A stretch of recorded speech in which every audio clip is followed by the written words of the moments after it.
negative rebuttal. And so firstly, our significance claim that drug laws do have an effect on drug use. The affirmative responded by citing Portugal as evidence. And Portugal is a nation known for its decriminalization of drugs.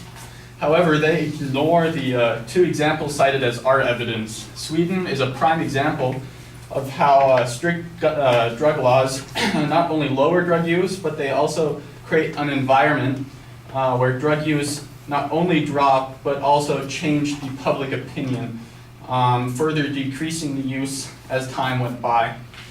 The affirmative also fails to address the studies in Australia where stricter drug laws showed, or the studies where strict drug laws show that it deters usage.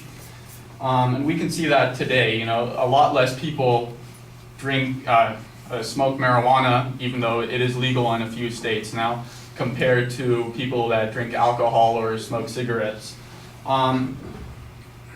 It is also, Australia also shows that the strict drug laws, especially among at-risk teens, it's key to getting, it is an effective deterrence for early drug addiction. For our second significance claim that people incarcerated for drug use are not law-abiding citizens, the affirmative responds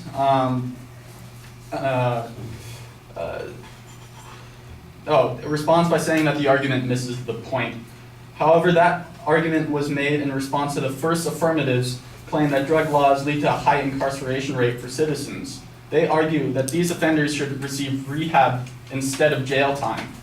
It's worth noting that all rehab facilities have requirements that convicts must meet before they're allowed to enter. Violent offenders, for example, are not allowed to get assigned rehab instead of jail time.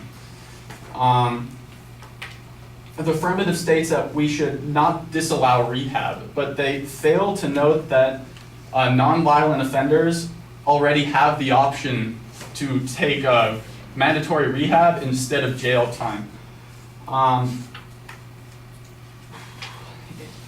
So in the case for more serious offenses, like people who committed violent crimes like murder and rape, why should they have the opportunity to go free?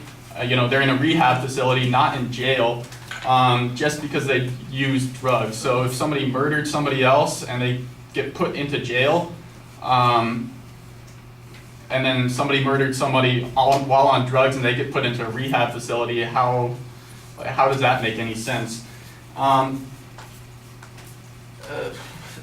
So the second affirmative clearly stated, if a person commits a violent crime regardless of sobriety, they should be punished. So violent criminals already don't have the ability to attend rehab instead of jail, but they are able to attend rehab while in jail, which would seem like a fairly fair compromise, looking at the crimes that they committed. So to summarize, nonviolent drug users already have the option of mandatory jail time, mandatory rehab, or go to jail, and violent criminals can seek treatment while in jail, which, if we look at that, it would seem to negate every argument they made against that, the first points I had. So our last significance claim that there are already programs and funding in place for drug rehabilitation. The second affirmative quotes the $1 trillion figure as a total cost for the war on drugs.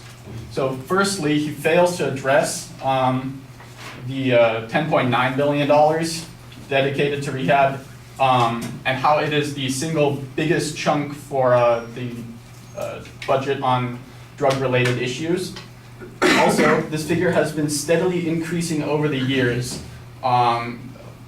In 2014, it was 10.2 billion, and the year before that, it was, I think, 10.9 point something.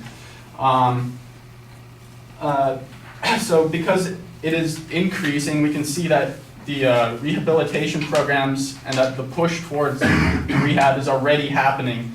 And if it's a natural trend already occurring, the whole argument that they're trying to make here is fairly redundant. and as the issue is already being addressed. Thank you.